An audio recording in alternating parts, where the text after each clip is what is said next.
Selamat pagi, saya Mohtar Yunianto sebagai dosen pengampu dari program studi fisika FMIPA UNS. Tujuan pada video ini, kita akan mempelajari hukum Newton tentang gerak dan penerapannya dalam kehidupan sehari-hari. Sebelum kita mulai, mari kita lihat apa saja yang akan kita pelajari dalam video ini. Kita akan membahas ketiga hukum Newton yang mendasar dalam mekanika. Selanjutnya, kita akan eksplorasi berbagai jenis gaya dan cara menganalisisnya menggunakan diagram benda bebas. Terakhir, kita akan mengasah pemahaman Anda melalui contoh soal dinamika partikel. Hukum Newton-Arn disebut sebagai hukum kelembaman. Suatu benda akan mempertahankan keadaan diam atau bergerak lurus beraturan selama tidak ada resultan gaya yang bekerja padanya. Perhatikan ilustrasi berikut. Sebuah mobil sedang melaju dengan kecepatan tetap di jalan yang lurus. Ketika pengemudi menginjak rem secara mendadak, mobil berhenti dengan cepat, tetapi tubuh penumpang justru terdorong ke depan. Mengapa hal ini dapat terjadi? Hal tersebut disebabkan oleh sifat kelembaman atau inersia. Menurut hukum Newton Temporamin, setiap benda akan mempertahankan keadaan geraknya selama tidak ada resultan gaya yang mengubah keadaan tersebut. Sebelum mobil direm, tubuh penumpang bergerak bersama mobil. Ketika mobil berhenti secara tiba-tiba, tubuh penumpang masih cenderung mempertahankan geraknya ke depan. Oleh karena itu, penumpang tampak terdorong ke depan. Inilah salah satu contoh penerapan hukum Newton-Arn yang sering kita temui dalam kehidupan sehari-hari. Selanjutnya kita masuk ke hukum Newton II. Hukum ini menjelaskan hubungan antara gaya, massa, dan percepatan suatu benda. Bunyi hukum Newton II adalah percepatan yang dialami suatu benda berbanding lurus dengan resultan gaya yang bekerja padanya dan berbanding terbalik dengan massanya. Secara matematis dituliskan sebagai sigma F sama dengan M dikali A, di mana sigma F menyatakan resultan gaya yang bekerja pada benda. M adalah massa benda dalam satuan kilogram, sedangkan A adalah percepatan dalam satuan meter per sekon kuadrat. Artinya, jika gaya yang diberikan semakin besar sementara massa tetap, maka percepatan benda juga akan semakin besar. Sebaliknya, jika massa benda semakin besar dengan gaya yang sama, maka percepatannya akan semakin kecil. Persamaan ini menjadi dasar dalam menganalisis berbagai permasalahan dinamika partikel. Perhatikan dua balok ini. Keduanya berada di atas permukaan yang licin. Ketika kita memberikan gaya yang sama, balok yang bermassa lebih kecil akan lebih mudah bergerak lebih cepat. Ini karena percepatan sebuah benda berbanding terbalik dengan massanya. Jadi benda bermassa kecil akan lebih mudah dipercepat dibanding benda bermassa besar. Perhatikan dua balok yang identik ini, keduanya diam di posisi awal mereka. Sekarang kita berikan gaya yang sama besar, yaitu 20 Newton pada masing-masing balok. Meski diberi gaya, kedua balok ini tetap diam. Mengapa hal ini bisa terjadi? Karena gaya yang bekerja seimbang. Gaya seimbang tidak mengubah gerakan benda, baik diam maupun bergerak dengan kecepatan konstan. Sebuah gaya sebesar 20 Newton mendorong balok bermassa 5 kg di atas permukaan datar. Berapa percepatan yang dihasilkan? Kita gunakan rumus hukum Newton kedua. F sama dengan M dikali A. Maka percepatan A adalah 20 dibagi 5, yang sama dengan 4 meter per detik kuadrat. Diketahui gaya dan massa, berapa percepatannya? Gunakan rumus F sama dengan M dikali A. Ubah rumus menjadi A sama dengan F per M. Masukkan nilai. 40 dibagi 8. Hasilnya adalah 5 meter per detik kuadrat. Benda mulai bergerak dengan percepatan itu. Bayangkan sebuah truk dan sepeda motor bersiap berlomba di garis start. Meski keduanya mulai bersamaan, motor dengan massa yang lebih kecil mempercepat jauh lebih cepat. Ini sesuai dengan hukum 2 Newton, di mana gaya F sama dengan massa M dikali percepatan A. Untuk mempercepat truk yang lebih berat, dibutuhkan gaya yang jauh lebih besar dibandingkan motor. Jadi, semakin besar massa sebuah benda, semakin besar gaya yang diperlukan untuk mempercepatnya. Pernahkah kamu bertanya-tanya bagaimana roket bisa meluncur ke angkasa? Jawabannya ada pada hukum fisika fundamental. Saat peluncuran, roket membuang gas buang dengan sangat kencang ke bawah. Ini adalah aksi. Menurut hukum Newton ketiga, setiap aksi akan selalu diikuti oleh reaksi yang sama besar dan berlawanan arah. Inilah reaksi yang mendorong roket ke atas. Kedua gaya ini bekerja pada benda yang berbeda dan tidak akan saling meniadakan. Inilah dasar dari bagaimana benda bergerak di alam semesta kita. Pernahkah kamu bertanya-tanya mengapa dua orang yang saling mendorong di atas papan seluncur bergerak ke arah yang berlawanan? Mari kita lihat contoh ini. Kedua siswa ini akan saling mendorong. Saat mereka mendorong, terlihat ada dua gaya yang bekerja. Gaya aksi dari sang siswa dan gaya reaksi yang diterima olehnya. Kedua gaya ini selalu memiliki besar yang sama, tetapi arahnya berlawanan. Inilah yang membuat mereka bergerak ke arah yang berbeda. Fenomena ini dikenal sebagai hukum Newton ketiga, atau hukum aksi dan reaksi. Menjelaskan bahwa setiap aksi akan selalu diiringi reaksi, yang memiliki besar gaya yang sama, namun berlawanan arah. Balon yang dilepas bergerak karena udara keluar ke arah belakang, dan menghasilkan gaya dorong. Dalam mekanika, terdapat berbagai gaya yang bekerja pada suatu benda.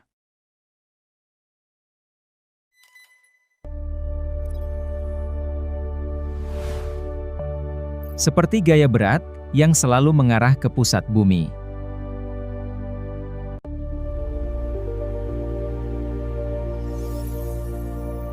Gaya normal yang tegak lurus dengan bidang sentuh. Mari kita bandingkan bagaimana permukaan yang berbeda mempengaruhi gerak benda.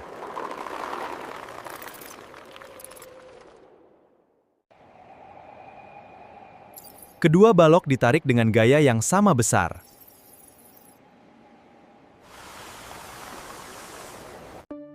Namun, perhatikan gaya gesek yang muncul di bawah balok.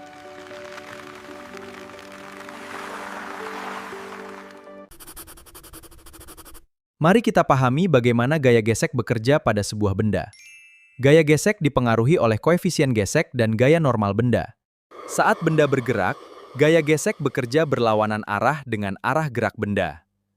Gesekan ini menyebabkan energi gerak berkurang. Hingga akhirnya benda berhenti sepenuhnya. Ingat, F sama dengan mu dikali N.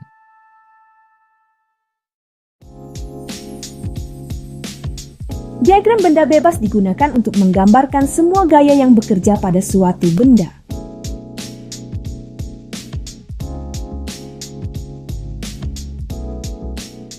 Pernahkah kamu bertanya-tanya bagaimana kita menggambarkan gaya pada sebuah objek? Diagram gaya menggunakan panah. Arah panah ini menunjukkan arah di mana gaya bekerja. Lalu, panjang panah menunjukkan besar gaya. Panah yang lebih panjang berarti gaya yang lebih kuat. Jadi ingatlah, arah panah menunjukkan arah gaya dan panjang panah menunjukkan besar gayanya.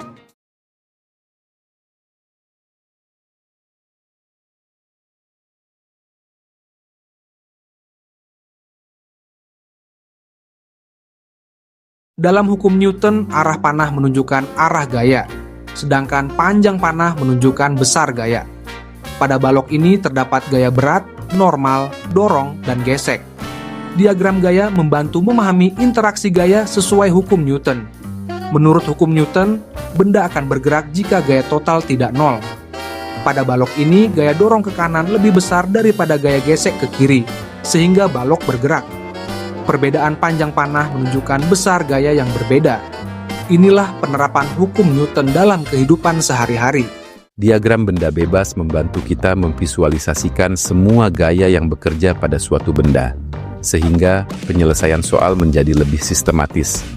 Mari kita selesaikan kasus benda di atas bidang miring ini. Langkah pertama adalah mengidentifikasi semua gaya yang bekerja.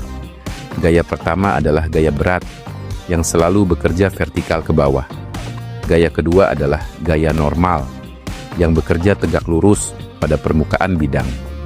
Gaya ketiga adalah gaya gesek, yang bekerja sepanjang bidang miring dan melawan gerakan benda. Selanjutnya, kita proyeksikan gaya berat kedua sumbu. sejajar dan tegak lurus dengan bidang miring. Menggunakan hukum Newton, kita tulis persamaan gerak untuk masing-masing sumbu dan selesaikan persamaan tersebut. Kesimpulannya, langkah-langkahnya adalah identifikasi gaya, gambar diagram benda bebas, tulis persamaan Newton, dan selesaikan persamaannya. Dengan diagram benda bebas, kita dapat menyelesaikan soal dinamika partikel secara lebih mudah, sistematis, dan terstruktur.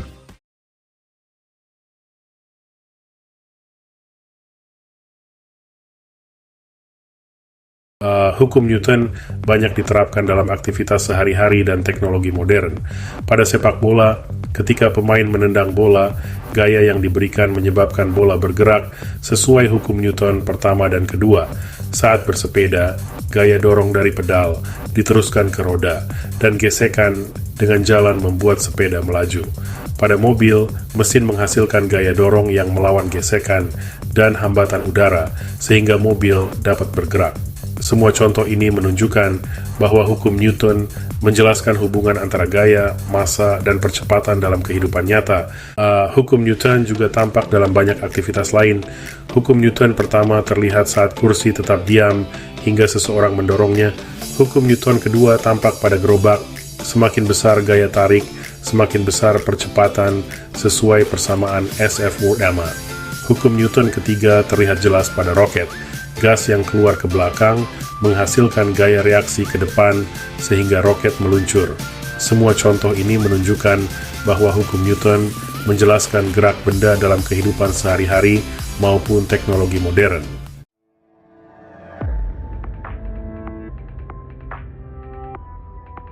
Saat berenang, perenang mendorong air ke belakang, sehingga air memberikan gaya reaksi yang mendorong tubuh ke depan sesuai hukum Newton terbang.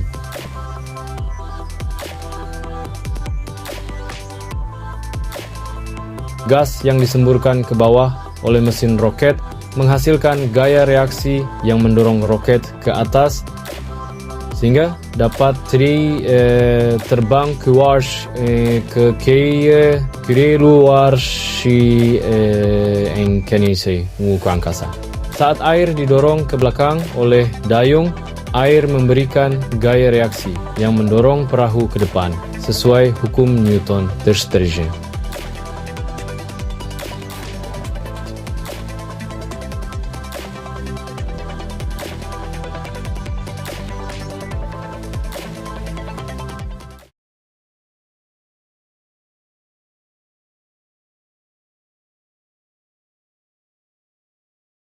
Pada video ini, kita telah mempelajari hukum Newton tentang gerak beserta penerapannya.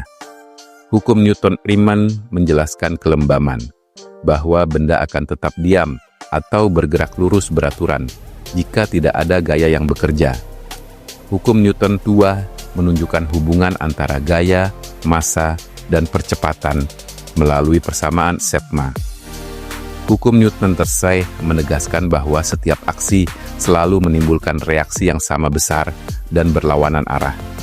Semua konsep ini tampak jelas dalam kehidupan sehari-hari, mulai dari olahraga, kendaraan, hingga teknologi modern. Dengan memahami hukum Newton, kita dapat melihat bahwa setiap gerak benda di sekitar kita selalu mengikuti prinsip dasar fisika yang sederhana namun mendasar. Terima kasih atas perhatian Anda. Saya, Muhtar Yunianto, dosen pengampu mata kuliah fisika, pamit undur diri. Semoga ilmu ini bermanfaat dan dapat diaplikasikan. Sampai jumpa pada pertemuan berikutnya.